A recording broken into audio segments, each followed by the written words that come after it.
sperm cell. Pero sa mga parasites, they are called the microgametocytes. Okay? Sa Plasmodium falciparum, yung shape niya is crescent shape. Magkakaiba yan. And yung other species na, they are roundish in shape or circular. Large diffuse chromatin mass that stains pink to purple and surrounded by colorless to pale halo. Isa rin yan sa mga characteristics nila. And of course, we have their macrogametocytes or also considered as the egg cell kung sakaling sa tao sila, no? Sila yung mga malalaki. Kakaiba lang dito si Plasmodium falciparum kasi crescent shape siya. Both yung microgametocyte and macrogametocyte niya, crescent shape. Yung other species na, round to oval in shape. Okay? Compact chromatin mass is partially or completely surrounded by cytoplasmic material. Ayan. Next tayo, specimen collection. Bago tayo mag-proceed people, yung malaria, yun na yung tawag dun sa disease na kinokos ng Plasmodium. And ang vector nila, commonly people, may idea kayo? Malaria? Lamok. Lamok, okay, your mosquito. But hindi lang siya simpleng lamok. They have to be the female from the genus of your Anopheles. So remember that. Once again, yung Plasmodium, i-infect niya muna yung mosquito. Ngayon, kapag na-infect yung mosquito, saka lang tapos kinagat niya yung tao, dun pa lang magkakaroon ng malaria. Hindi directly na galing sa mosquito, no? Hindi mismo yung mosquito yung Plasmodium. Iba siyang parasite. So, yung parasite na Plasmodium, i-infect niya yung mosquito nyo, and then yung mosquito, pag kinagat ka, ayun na, doon na magsisimula yung disease. So, makikita natin yan mamaya sa life cycle. Okay, so, ulitin ko lang, yung genus or yung family kung saan nakabilang yung mosquito or infected mosquito is from your Anopheles.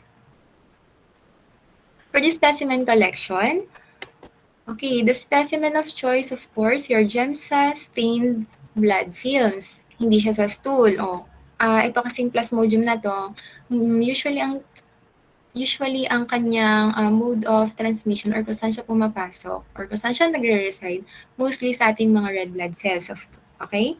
So, hindi yan i-ingest or what. Galing po yan sa mosquito bite. So, wala po akong makikita na specimen of choice, stool, urine, kaskada, kung ano-ano pa dyan ha. So, specimen of choice will be your GEMSA stained blood films. Yung right stain, ginagamit din yan for accurate diagnosis or kung gusto mo talaga i-confirm na Plasmodium yung cause ng disease ng tao. Okay, thick and thin blood smear should be used. Itong thick and thin blood smears, nakita na kayo ng smear? Yung normal na smear ng blood? Hello? Di pa ba kayo? Yes, ma'am. Yung smear na yun, kakaiba sa malaria smear. Yung slide nyo, people, yung tick dyan, magkukuha lang kayo ng blood, tapos gagawa kayo ng circular motion na laki ng binting or yung 25 cents nyo. As in, ganun lang siya. Hindi nyo siya i-slide or hindi nyo siya papanipisin. Kuha lang kayo ng blood sample, tapos i-ano nyo lang siya. Gawin nyo lang siyang circular motion, laki lang ng 25 cents. Yun yung tick smear na sinasabi. Yung thin blood smear naman, yun yung normal smear na ginagawa natin, yung feathery edge, mga ganyan, yung bullet edge, mga ganyan. Yun yung thin blood smear. Bakit kailangang dalawa? Because your thick smear is used for screening. So, under the microscope, yun yung titingnan mo para makita mo kung meron siyang Plasmodium na organisms or parasite. Screening lang, hindi mo pa siya i-identify. Check mo lang kung meron. Okay? Your thin smear is used for differentiating. Ngayon, kapag nakita mo na meron siyang Plasmodium na parasite, either kung ano mga life stage sila, kung sila ba yung mga nasa ring, tawag dito? Nasa ring forms pa lang, mga ganyan. Pag nakita mong may ganon, gamitin mo na si thin smear para ma-differentiate kung anong species siya at kung ano na yung stage ng kanyang life cycle. Okay? And one of the most important thing to take note is that you have to study it under the oil immersion of your microscope. Do not use your your low power, do not use that. And your HPO, you should use your oil immersion. For the blood collection, this is very crucial for the malaria. Your blood collection should take every 6 to 12 hours. Okay? Remember that? Every 6 to 12 hours. Kasi kung maisip nyo, malaria is almost the same with dengue fever. But the difference of that is dengue is caused by a virus and your malaria is caused by a parasite. So, yan. Di ba kapag ganun, on and off yung fever. So, kailangan yung blood collection nyo every 6 to 12 hours kasi hindi nyo alam kung kailan nagpipik yung pinakamaraming parasite na makuha mo sa blood or hindi. Ayan. Ngayon, yung malaria, hindi kasi siya agad-agad na-diagnose. Kaya sabi dito, you can collect your blood up to 48 hours no, before ruling out malaria. When you say ruling out, hindi mo na siya isasali sa diagnosis. Kunwari hindi ka sure kung malaria yon, kailangan mag-collect ng blood up to 48 hours. Ngayon, kung wala ka talaga nakita under the microscope na sign na may malaria siya, pwede mo nang i-rule out yung patient mo na wala siyang malaria.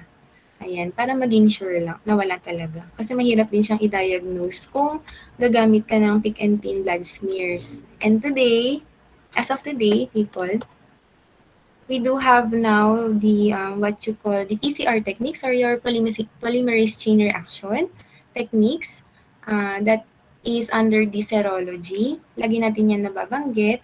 And isang trivia, people, sa ating blood transfusion or sa ating blood collection, there are five na tinetest doon na STD. Nabanggit ko na dati your HIV, your Hep B, Hep C, your syphilis, and one test na importante doon ay yung malaria. Okay? So, chine-check din natin siya kung may malaria yung blood before transfusing it to the patients.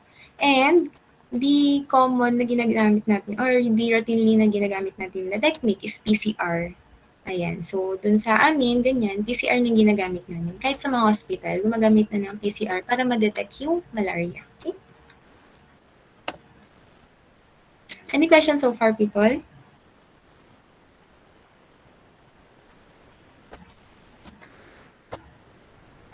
Okay, so let's proceed with the laboratory diagnosis.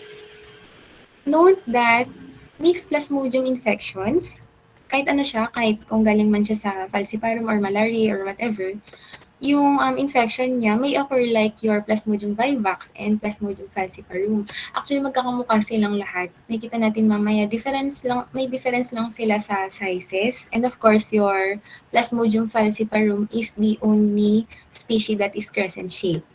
Okay? Merozoites are difficult to identify the species kasi ang bilis lang ng stage na yan, yung pagiging merozoites nila. Tsaka, ang tawag dito, hindi siya masyadong nakikita talaga. Yung gametocytes ang nakikita under the microscope. They are the common na life or morphology na nakikita natin sa microscope. Okay? Paroxysms, people, can you take note of this? Paroxysms is a term used for the bouts of fever and chills. When we say paroxysms, ito yung, di ba, on and off yung fever kapag meron kang dengue or meron kang malaria. Ngayon, kapag sinabi nating paroxysms, this is the highest peak of your temperature. Ito yung pinaka-mainit kung saan anong tawag dito, naglalabas kasi yung katawan natin or yun na yung release ng mga merozoites niya sa bloodstream and of course the waste products. Kaya naman, nag-i-increase yung temperature ng tao. So that is the time that you have to collect your blood because that is the optimal time for blood collection. During your paroxysms. Because the greatest number of parasite present in the blood. So, ayan. Kaya rin kinokollect natin yung blood 6 to 12 hours, no, yung interval niya. Kasi minsan, yun talaga yung peak nung, doon talaga lumalabas yung paroxysms ng mga patient natin. Ayan. Okay, so ito, iba-iba rin sila ng timing of cyclic paroxysm. Tinawag ko siyang cyclic or tinawag siyang cyclic kasi cycle siya. Every 48 hours, ganyan. Or every 12 hours, ganyan. Bigla na naman bababa yung lagnat niya. Tapos after ilang oras na naman, biglang tataas na naman yung lagnat niya, tapos biglang mag-cool down na naman, ganun. So your Plasmodium vivax, the timing of cyclic paroxysms will be every 48 hours. Your Plasmodium ovale, every 48 hours, same lang sa Plasmodium vivax nyo. Your Plasmodium malariae is every 72 hours.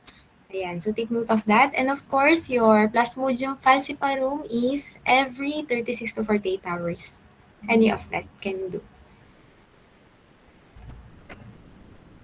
Yung life cycle people, hindi ko kasi may drawing na tayong blackboard. So, magbibigay na lang ako ng link sa YouTube. Naghanap na lang ako ng maganda na or complete na explanation, no? Since ang ganda ng presentation nun, mas maiintindihan niyo talaga siya. Send ko na lang sa GC mamaya yung link.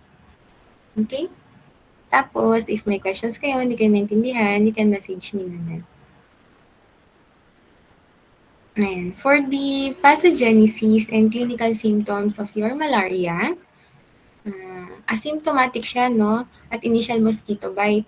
Yung asymptomatic na yun, wala ka pa namang fever, ganyan-ganyan. Kinagat ka lang ng lamok. So, ano yung initial na symptom na mararamdaman mo? Makate at the site of bite. Tama? So, yun lang yun. Very, ano tawag dito? Very, ano pa siya? Ano yan? Mababaw lang. So, hindi pa siya masyadong malala yung symptoms niya. The paroxysm is the first clinical symptom, ano? Fever and chills, or medically termed rigor. Typically, 10 to 15 minutes. Sa umpisa, 10 to 15 minutes lang siya, then magsasubside yung fever, and then mag-occur ulit siya for about 2 to 6 hours naman na, hanggang sa magsasubside ulit, mag-fever ka ulit, mas matagal na yung fever mo, magsasubside ulit, ayun. So, yun.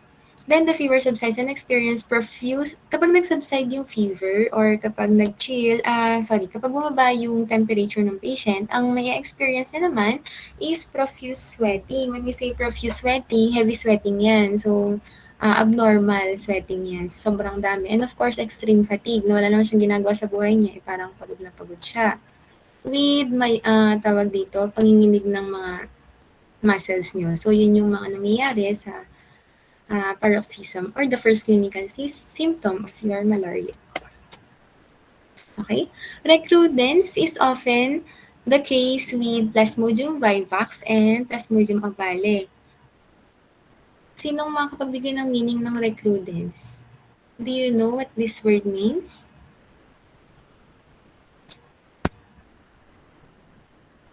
Na. Okay.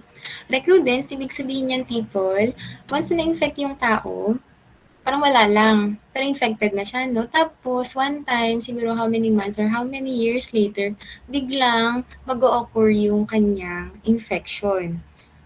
Yun yung ibig sabihin, or reoccurrence of the infection caused by your Plasmodium. And with that, mas malala na po yung symptoms, kapag recrudescence. Ayan. So, yon. Yung case na yon ay commonly na nakikita sa Plasmodium vivax and ovale. Okay? Ayan. Yun yung recrudescence natin. Next tayo. Pwede rin magkaroon ng ibang symptoms, like your headache, lethargy, anorexia, ischemia, nausea, vomiting, diarrhea, anemia, CNS involvement kapag hindi natin talaga control, and of course, nephrotic syndrome. Bakit may kinalam? Nephrotic syndrome is something to do with your kidneys. And bakit siya kaya merong ganyan? Walang tsaka talaga kapag online, walang sumasagot. Diba yan? Ayan, kaya may kinalaman yung kidney dyan, people. Kasi number 1 na target ng inyong malaria or yung Plasmodium nyo is your red blood cells. And of course, your red blood cells, usually 120 days lang yung normal na buhay nila. After that, 120 days of living, they undergo parang death process siya, and ang pinakauna na pupuntahan niyan, or hindi naman pinakauna, dadaan talaga yan sa kidneys niyo before it will be released as urine, ganyan. Ayun. Ayun siya. Kaya naman may kinalaman sa inyong kidneys. Okay? Ayun. Any questions so far?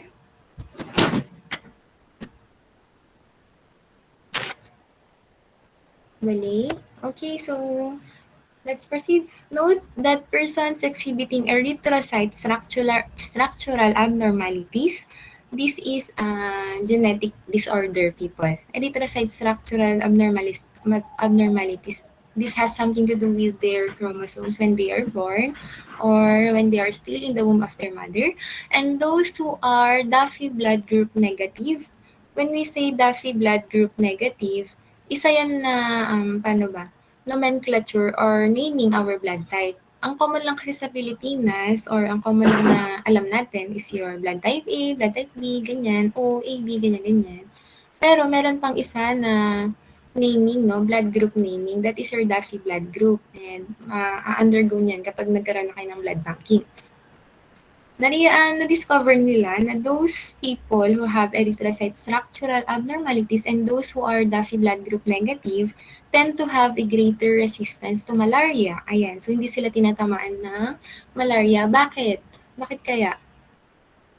Eto, tignan nyo, yung erythrocyte structural abnormalities. Diba? Erythrocyte is the scientific name term for your RBC or red blood cells. And ang unang tinatarget ng inyong plasmodium is your red blood cells. Kaya naman, those people who have their RBC, abnormal RBC, ganyan, syempre hindi sila pupuntahan ng mga plasmodium. So, napagkaswerte din sila sa ito. Ayan. These are the species of your plasmodium. Your Plasmodium vivax, your Plasmodium ovale, yan, Plasmodium malariae, Plasmodium falciparum, and your Plasmodium knowlesi. I-ano ko lang, iba yung tawag dito. I-open ko lang yung inyong table.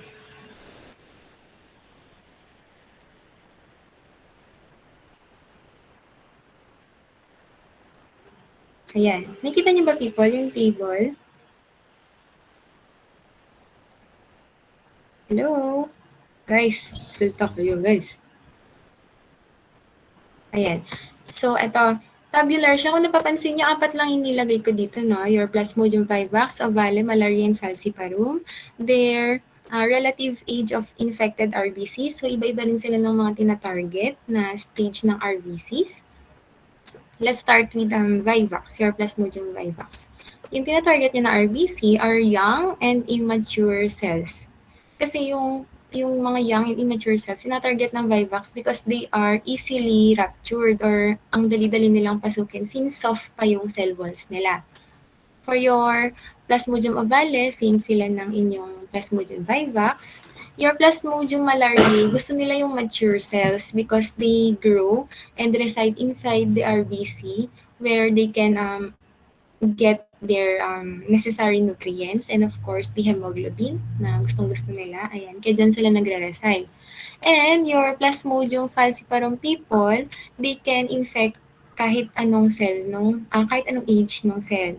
Either the young ones or the mature ones, ganyan, pwede nilang i-infect.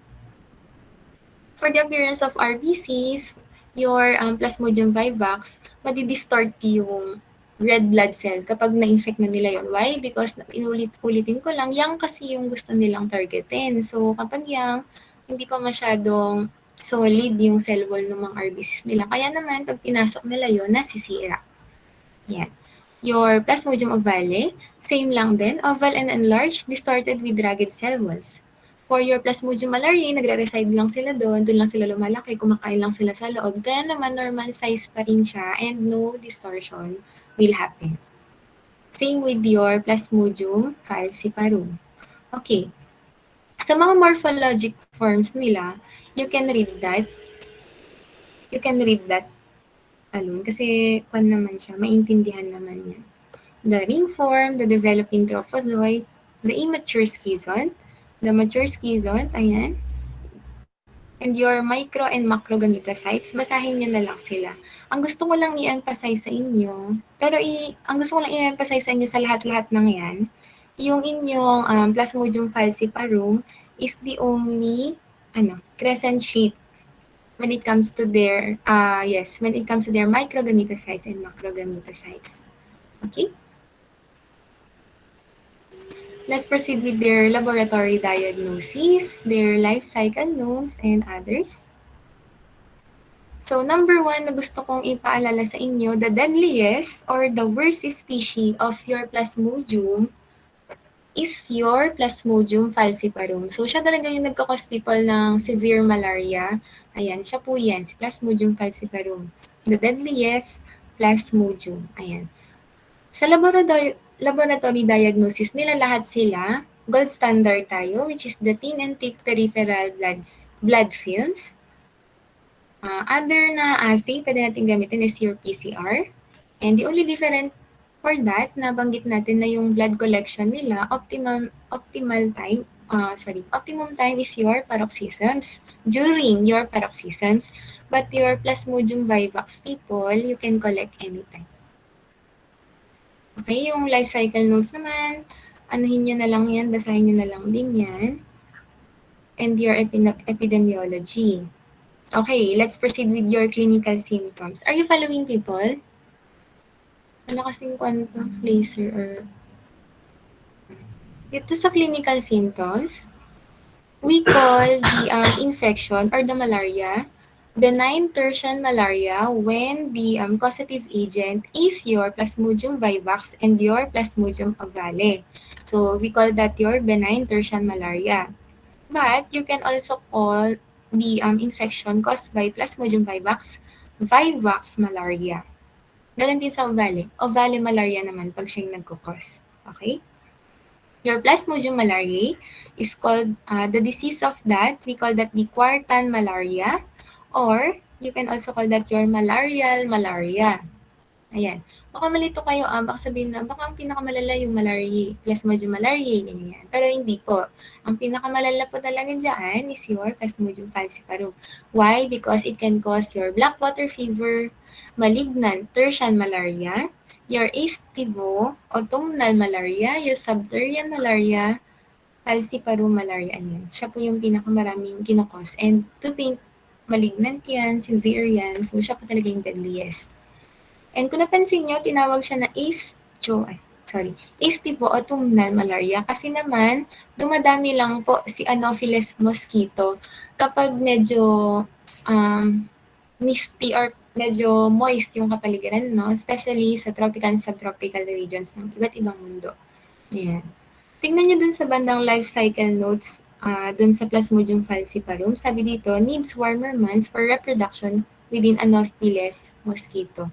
Kaya naman, di ba, napansin nyo, dumadami yung causes natin ng malaria and dengue kapag maulan, tapos mainit. Nag-start na nga ngayon parang nagmi-mix yung panahon, ganyan. So, tapos yung production naman ng mosquito during rainy seasons kasi madaming tawag dito, pwedeng pagbahayan, mga tubig-tubig na hindi na gumagalaw, mga ganyan.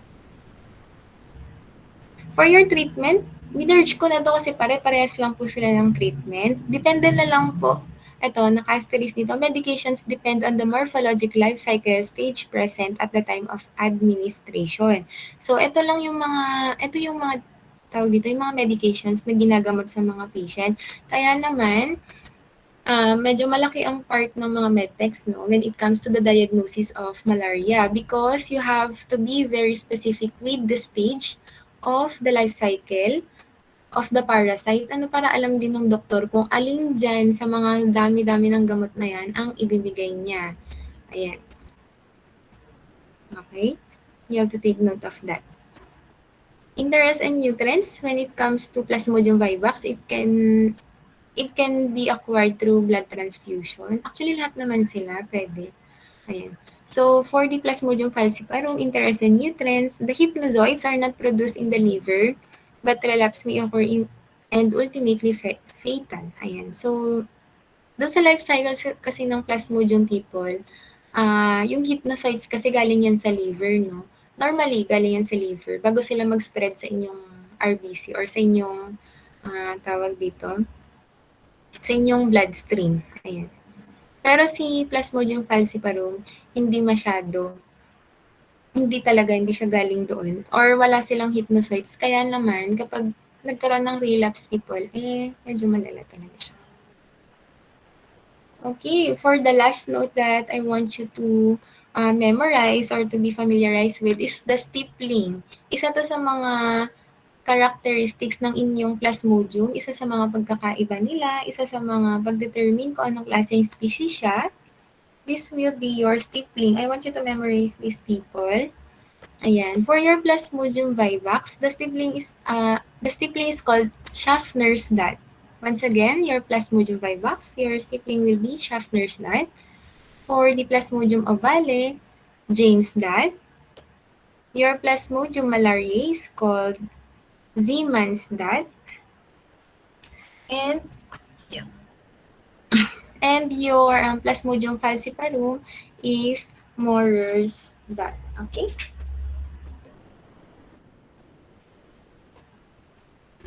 Any questions so far, people? Okay. Ba't yung aking PC?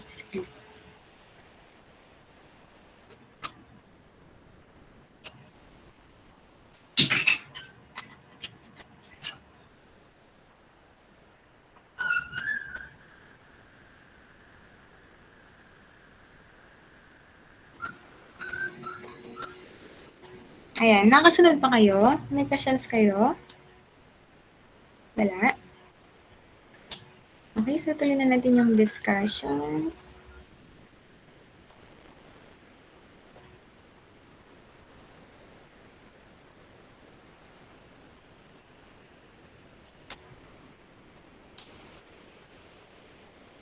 Ayan. Next tayo. Ito, di ba apat lang yung lagi ko nababanggit? Balikan natin. Ayan, yung Vivax ovale malaria falciparum. Meron pa tayong isang Plasmodium species known as the Plasmodium knowlesi.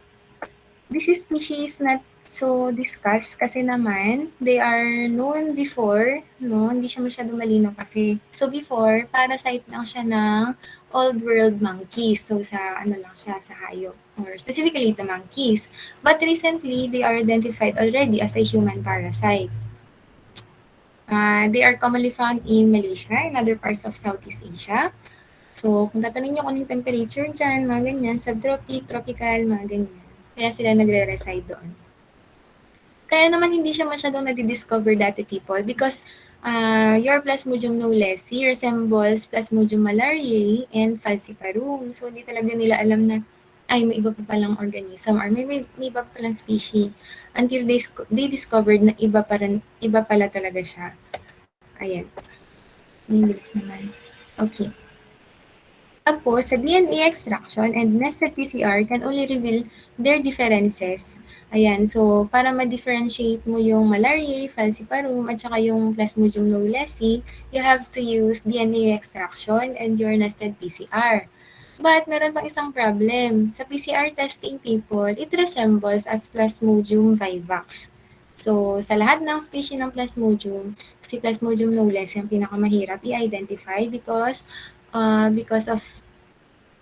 of their similarities to one another when it comes to identification. Ayan. And so far, hindi ko alam kung meron ng recorded na infection caused by that. But as of now, this is the only information that we have when it comes with your Plasmodium knowlesi.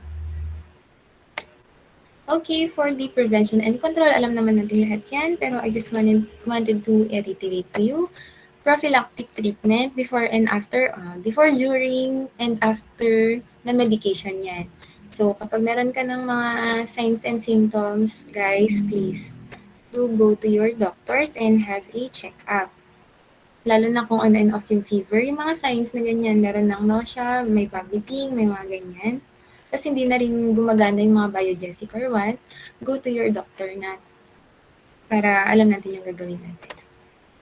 Next, of course, one of the most important is you have to practice clean and safe environment, or you have to have clean and safe environment. What do I mean by that? Namamalagi po ang inyong mga mosquito, ang ating mga lamok sa mga maruruming parts, especially sa mga stagnant waters, not only stagnant but dirty and stagnant waters. So you have to make sure na wala kayong mga ganyan. And kung meron kayong mga bagay-bagay na pwedeng pagpatay ng mga lamok, mga baygon, yung mga katol, ganyan, gumamit kayo para hindi kayo ma-infect ng inyong malaria or your dengue. And of course, personal protection. Siyempre, kung practice always your clean hygiene. Ayan, linisin yung mga katawan nyo and during your pandemic season or sorry, during your dengue season or your malaria season, you can there are lotions available outside or in the pharmacy na pwedeng makatulong sa atin para ma-protect tayo from mosquito bites. Ayan. Meron din ata yung mga halaman, tinatanim-tanim nila para ano bang halaman yun? Basta something halaman na nakapag ano daw ng lamok. Search na rin yan. Additional notes lang yan.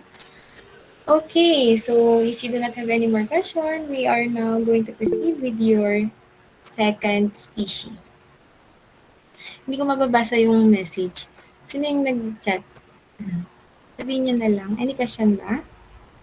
Ma'am, ano daw po yung infective stage? Yung, dalawa yan.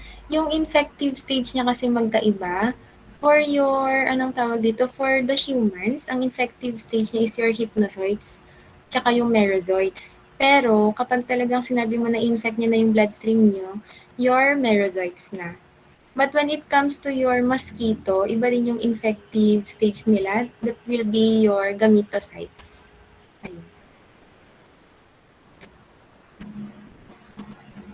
Ayun. Yung Babesia new people, ano lang naman yan, tawag dito.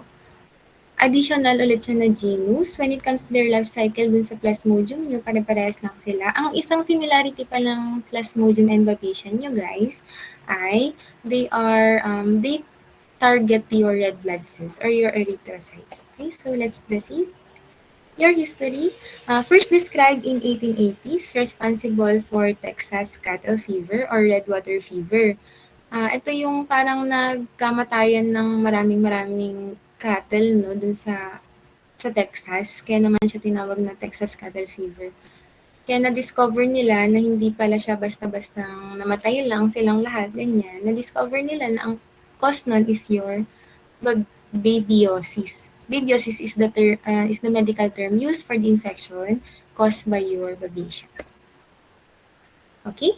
There are only tawag dito, species na nagkakos ng infection, no? Pero actually marami sila. Maraming species yan. Pero we are only going to talk about two. Your Babesia microti, also called your Tayleria microti, and your Babesia divergens. Okay, sa morphology nila, dalawa lang din to. Unlike ng Plasmodium nyo, ang dami-dami. Your Trophozoid, the appearance of these resembles a ring form and does not contain Schaffner's Z1 or Morse that wala siyang sticklings, no? And the ring characteristics when staining GEMSA is blue cytoplasmic circle connected with or to red chromatin dot. Vacuole usually present. And yung isa naman na morphology niya or morphological characteristics niya is yung merozoite ninyo. The appearance of this is resembles four tropozoites attached by their respective chromatin dots in the shape of a Maltese cross. Yung Maltese cross, literal na cross siya. Tapos, anong tawag dito? Basta cross-cross yan. Ganyan. Ganyan yung itsura ng kanilang merozoite. Sa life cycle nila, people, same, hindi ko kasi siya madrawing. So, magsisend na lang ako ng link mamaya. Doon i-explain niya lahat yung process kung paano yan. Okay, the vector for this one is tick. So, dun sa Plasmodium, anong vector natin? Mosquito. Anopheles, mosquito. Your Babesia, the vector for that is tick. Ano ba yung tsura ng tick? Para siyang puto yata. Something ganun, yung itsura niya. Pero, kakaiba siya. Ayun. Magkaiba sila ng vector, people, ha? I mean, para sila ng vector na tick, pero yung name ng vectors nila ay magkaiba. Your Babesia microti, the vector for that is your Ixodes damini. Remember, the vector for your Babesia microti is Ixodes damini. And the host is your Peromyscus leucopus. Okay, that is a white-footed mouse. So, yan.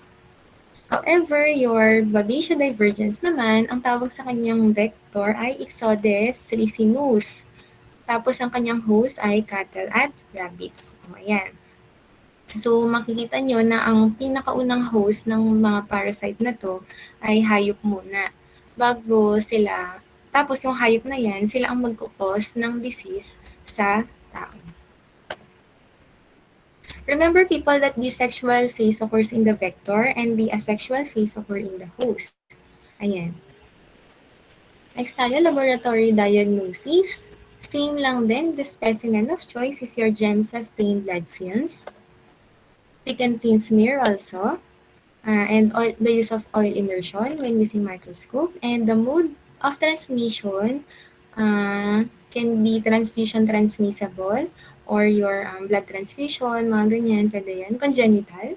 Pregnant mother sharing it to the baby. And of course, sharing of intravenous drug needles. This is common dun sa mga natin, sa mga nagpa-practice ng drugs, ganyan. Yung mga sharing of intravenous drug needles, ayan, pwedeng mag-cause yan ng transmission, sa babesia. Let's proceed with the disease, which is called your larong spelling ata to. Babiosis. Babiosis. Wait nga, anong spelling ata? Check nyo nga, people. Babiosis yan, ha? Okay. Expose 1 to 4 weeks prior to onset of symptoms. So, kapag na kinagat ka ng magiging vector mo, 1 to 4 weeks muna bago ka magkaroon ng symptoms. So, mamamalagi mo na sa katawan mo. This is self-limiting infection. When we say self-limiting infection, people, if you have healthy immune system, pwede nyo ma-cure to. Self-healing lang, self-limiting infection, or sa'yo lang yan. Ganyan, pwede siyang ma-cure itself. But, kung hindi naman, ito yung mga pwedeng mangyari or mga symptoms na pwedeng mag-occur. Your hepatosplenomegaly, that is your enlargement of your spleen and liver. And mild to severe hemolytic anemia. Why do we have hemolytic anemia? Because they target your red blood cells. Kaya naman, nagkakaroon ng anemia or kakulangan sa RBC. Elevated bilirubin and transaminase. Ayan. Worst for splenectomized and immunocompromised patients. So, ayan, kung sila yung tinamaan, medyo mas malala sila. Splenectomized people yung natanggal yung kanilang spleen or nag-undergo sila ng operation na natanggal yung spleen nila. And your immunocompromised patients, nabanggit na natin yan dati, those are your AIDS patients, mga ganyan. Pwede rin yung mga matatanda or mga babies, mga ganyan. Or may mga other pa silang sakit na nagkukos ng pagkakaroon ng mahinang immune system. Okay, so that's it, people. Ma'am, pwede pong pabalik sa Ay, umpisa. saan banda? Sa umpisa? Ulitin? Naglag lang. Ay, naglag. Alin doon? Wait lang. May hindi ba kayo na-fill upan na vlog? Wait.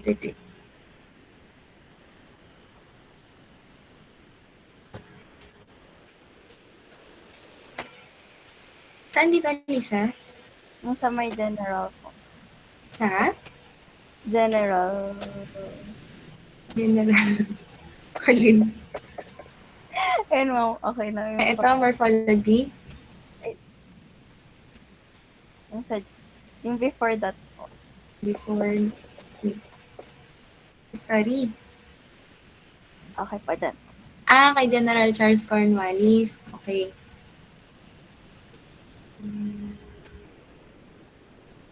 Okay na?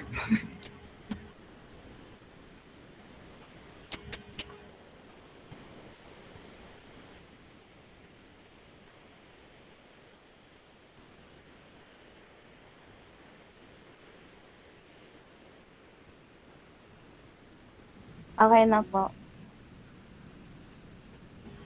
Wait. Ma'am, doon nga po sa yung mode of transmission po ng babesia po. Ang layo ata yun. Teka lang, i-exit ko na lang itong PowerPoint. Ma'am, isa-send niyo po ba yung PowerPoint? Ito yung nasa phone nyo, nasa module nyo. Ginawa ko lang PowerPoint. Ma'am, yan may sagot. Sige. I-ano ko na lang, i-send ko na lang. Asan yun? Mode of transmission. Ito po, yung mode of transmission.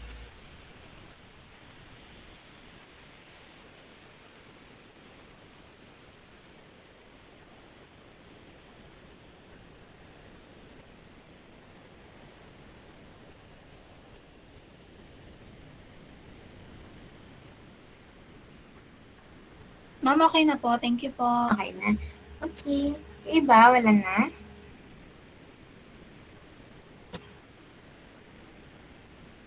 Ma'am, kailan daw po yung exam? Bukas. I mean, yung anong oras po? Ay, oras. 1 to 4. 1 to 2:30. That is your lecture. Wala, ba't wala akong mukha? Tapos, 2:30 to 4, yung laboratory nyo. Ayan, i-remind ko lang kayo na tuloy-tuloy na yon. So, magbaon na lang kayo siguro ng food nyo sa taas para hindi na kayo bibili pagbaba nyo. Kasi baka 5 minutes to 10 minutes na ibigay na break, no? Doon sa kwan nyo sa notes nyo, no? Doon sa lecture nyo, 100 items yon. Tag 50 ka minimum blade. And, ano ba? General yun, lahat-lahat ng mga topic natin. Except yung binigay niya na, ano ba yung mga topic natin? Yung intro, yung chapter 1, chapter 2 nyo. Yun, ibasahin nyo yun. Your amoebas, your flagellates, hemoflagellates, your miscellaneous, protozoa, and kasama to, yung ano natin, Plasmodium and Babesia. Your select protozoa, kasali lahat yan. Ano ba? Ano bang masasabi ko dun? Naglagay ako ng questions doon sa mga previous quizzes niyo. So, kung alalahanin niyo kung ano yung mga yun. Pero konti lang. Ayan. Tapos, i-remind ko lang kayo na huwag kayo masyadong objectives. No? Intindihin niyo yung question para, ano na yun, hindi lang memorization. Intindihin niyo para baka mamaya maulaw-ulaw lang kayo doon. Pero madali lang. Ayan yun. Ma'am, Pagdating- paano pa sa ma'am, laboratory? Tapos, sa laboratory naman, meron siyang 3 parts. Yung part 1 is matching type. Dali lang yun. Matching-matching lang. Matching type ng mga mix yun chapter 1, chapter 2. Tapos yung mga terminologies, mga ganyan. Tapos, mga ano pa ba? Disease causing ata yun, yung isa. Basta matching type yun. Tapos yung part 2 naman is identification of your parasites. So please be familiar with your parasites. Their cysts, their trophozoites, ano formation niyan, i-familiarize nyo na. Pati yung mga parts nila, kung kaya nyo, go. Kailangan nyo yun. And for the third part, medyo bias to sa inyo because tabular form yun. Fill upan nyo lang yung mga gap, kung ano yung mga wala. Pero hindi buong lahat. Yung mga special lang or yung mga important lang. Ayun. 100 items, all in all. Any questions, people? Na multiple choice po lahat sa LEC. Yes, 100 items po.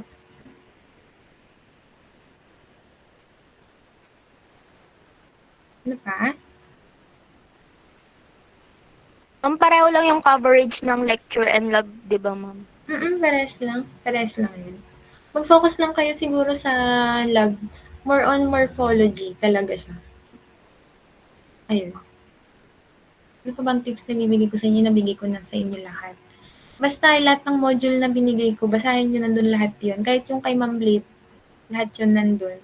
Tapos, ano ko na lang din kayo pala, yung mga laboratory worksheets nyo, di ba drawing kayo? Try nyo rin gawin yung mga sumunod pa, yung mga hindi natin nagawa or hindi nyo pa na-submit. Try to familiarize yourselves with that kasi baka lumabas doon. Ayun. Madali yung exam kasi pili-pili lang kayo. Tsaka nasanay naman kayo sa identification kaya mas madali na lang sa inyo yun kasi multiple choice na. Ayan. Ano pa?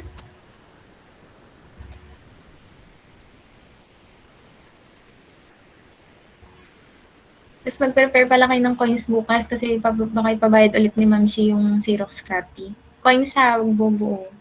Wala tayong pambarya. Ayun. Wala na?